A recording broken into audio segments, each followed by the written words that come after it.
today with a new tutorial for you on a bind off technique that is called Jeny's surprisingly stretchy bind off. This is a bind off for 1x1 ribbing.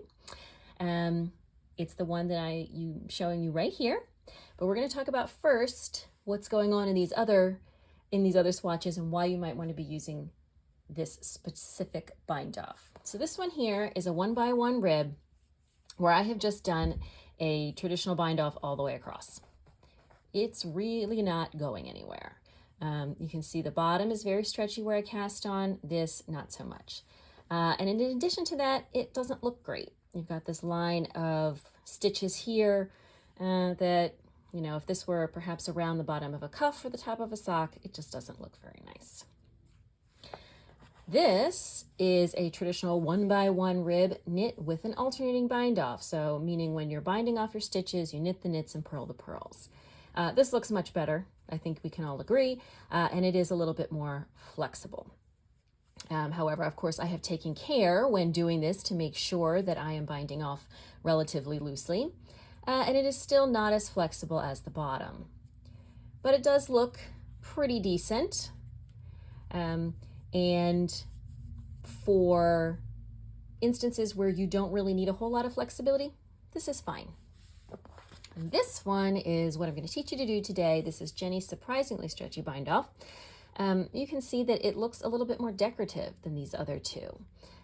It is also a little bit bulkier, takes up a lot of room. However, the bind off is just as stretchy, it might even be more stretchy than the cast on. This is giving you a lot of flexibility. So when are we using this? Personally, I always do a 1x1 rib on almost everything, to be honest. I just prefer the way it looks to a 2x2 rib, but especially on my socks. I knit toe-up socks almost all the time, and I really like the look of a 1x1 rib. However, you really want to make sure the top of the sock has enough flexibility so that the sock will get over your heel and ankle area and up onto your leg. So, other bind offs that you might use for a 1x1 rib in particular, this bind off here or a tubular bind off. And a tubular bind off looks very nice, but it is not very flexible. So for the top of a sock, it's maybe not a good choice. So probably the most common place to see your Jeny's surprisingly stretchy bind off is going to be on the top of socks. You may see it used on other 1x1 ribbing, but its primary advantage is the flexibility, not the way it looks. It certainly is not ugly. I mean, it is a bit decorative and it looks kind of nice, especially when viewed from this direction. But it's also a little bit more bulky. This is a heavy yarn, so you're getting a little bit more bulk than perhaps normal, but it is not like sort of a smooth, streamlined bind off like something like a tubular bind off or an Italian bind off. Its purpose is not decorative, its purpose is to be stretchy, and it definitely is that. If you knit toe-up socks or you're thinking about it, you're really going to want to add this to your knitting repertoire. So let's go ahead and jump into the tutorial. All right, so to work the Jeny's surprisingly stretchy bind off, basically what you're going to be doing is adding yarn overs as you work your bind off row or round. So you're going to knit your first stitch, in this case because it's a knit stitch, or work it as it appears. Now, for a normal alternating knit one, purl one, bind off, I would just purl the next stitch and lift over. Instead, I'm going to first work a yarn over. So I'm going to add a yarn over in here, then I'm going to purl. And then I'm going to lift both of these, the yarn over and the knit stitch, over the purl stitch. Now, normally when you're doing a ribbed bind off, you're going to try to keep things kind of loose. But actually, we don't want that here. We want to keep things tightened up a little bit to look nice and neat. So now our next stitch is a knit stitch. To add the yarn over here, we're going to wrap the yarn in the opposite way. So instead of bringing it around, we're going to bring it around the back. Then we're going to knit the next stitch and then lift the yarn over and that purl stitch both over the next stitch. And that is how we're going to work all the way across the row. So bring our yarn forward. Before we purl, add the yarn over, work the purl stitch, lift the yarn over and that stitch over, and now we've got a knit stitch, so we're going to bring the yarn around the back of the needle to introduce this yarn over, then knit. And as I said, we're not keeping things kind of loosey-goosey like we might do with another kind of bind off. We want to tighten things up so it looks neat and tidy. And we are just going to do this all the way across the row.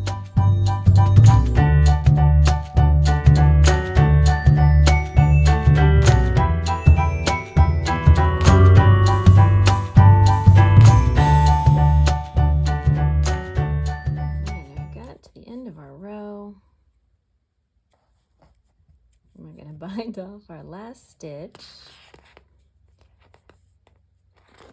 and let's take a look. All right, here we go. So what we can see is this is super flexible. Bind off is just as flexible almost as the cast on, but also we can see it's a little bit bulkier and it kind of has a decorative element, but this might not be an element that you want in your project. So I'm never going to suggest that you always use this bind off for 1x1 ribbing. Sometimes you don't need it. This is for when you really need the flexibility. So top of socks, because I'm a toe-up sock knitter, I will always use this. Cuffs, maybe, it depends. It depends how close fitting that sleeve is and if I think it needs more flexibility or not. When I have the opportunity for a sleeve cuff, I would like to use a tubular bind off. But if I need more flexibility, I might do this.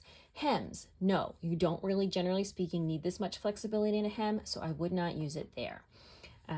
So it is nice in that it looks basically the same on both sides, and it is very flexible, and you may like this kind of decorative look, but it is also just a little more bulky. This is a heavier yarn, of course, but you don't want to use it everywhere all the time. When you need that extra flexibility, if you think you're going to be happy with the way that this looks on whatever you're working, yes, absolutely use it. But absolutely all the time use it? No, that's not necessary. This is going to be a really nice addition to your bag of tricks for toe-up socks, for possibly sleeves that are worked top down, anything else where you really do need a lot of stretch from your ribbing, but you don't need to use it all the time. All right, so there you have it. Jeny's surprisingly stretchy bind off, great for when you need flexibility in your toe-up socks, top-down sleeve cuffs, things like that. It's going to give you much more stretch in your bind off than the other bind offs that I have showed you. I hope you found this tutorial useful. If you did, please give it a thumbs up or share it with a knitting friend. Don't forget to subscribe to the channel. New videos every Saturday, all about knitting and knitting tutorials and knitting projects and yarn and all of that good stuff. Thanks again for checking out the video, and I will see you soon in another video. Bye.